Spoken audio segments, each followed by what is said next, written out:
చంద్రబాబు పాలనలో కాపులకు రక్షణ లేకుండా పోయిందన్నారు వైఎస్ఆర్సీపీ రాష్ట్ర అధికార ప్రతినిధి వంగవీటి నరేంద్ర. చంద్రబాబు అధికారంలోకి వచ్చిన ప్రతిసారి కాపులపై దాడులు జరుగుతున్నాయని మండిపడ్డారు. అంబటి రాంబాబు ఇంటిపై దాడి చేయడం దారుణమన్నారు. కాపు నాయకులమంతా ఏకమవుతామని టీడీపీని భూస్థాపితం చేసే వరకు నిద్రపోమన్నారు వంగవీటి నరేంద్ర.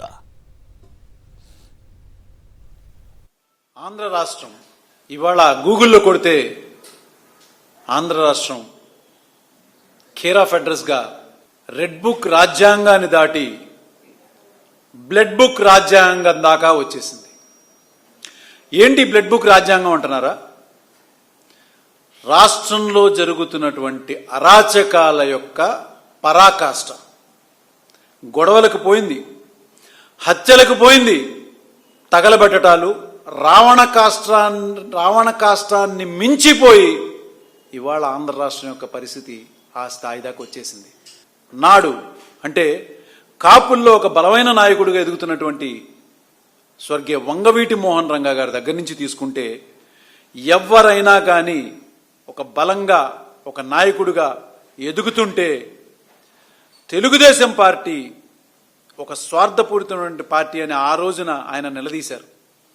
ఆయనని ఎంత దారుణంగా అధికారంతో హతమొందించారో మీకు తెలుసు. మరి తర్వాత నాయకులు ఎంతమంది ఈ తెలుగుదేశం పార్టీని నిలదీస్తున్న వాళ్ళల్లో పేర్లు చెప్పుకుంటూ వెళ్తే ముద్రగడ పద్మనాభం గారి గురించి మనకు చాలా స్పష్టంగా తెలుసు.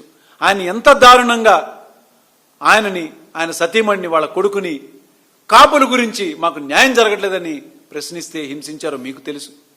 అంబటి రాంబాబు గారి మీదకి ఎంత దారుణంగా కర్రలు పట్టుకుని ముందుగానే ప్రీప్లాన్డ్గానే కొడటానికి పోలీసుల యొక్క అండదండలతోనే అక్కడ ఎంతమంది ఉన్నారో మాటల్లో మేము చెప్పలేం.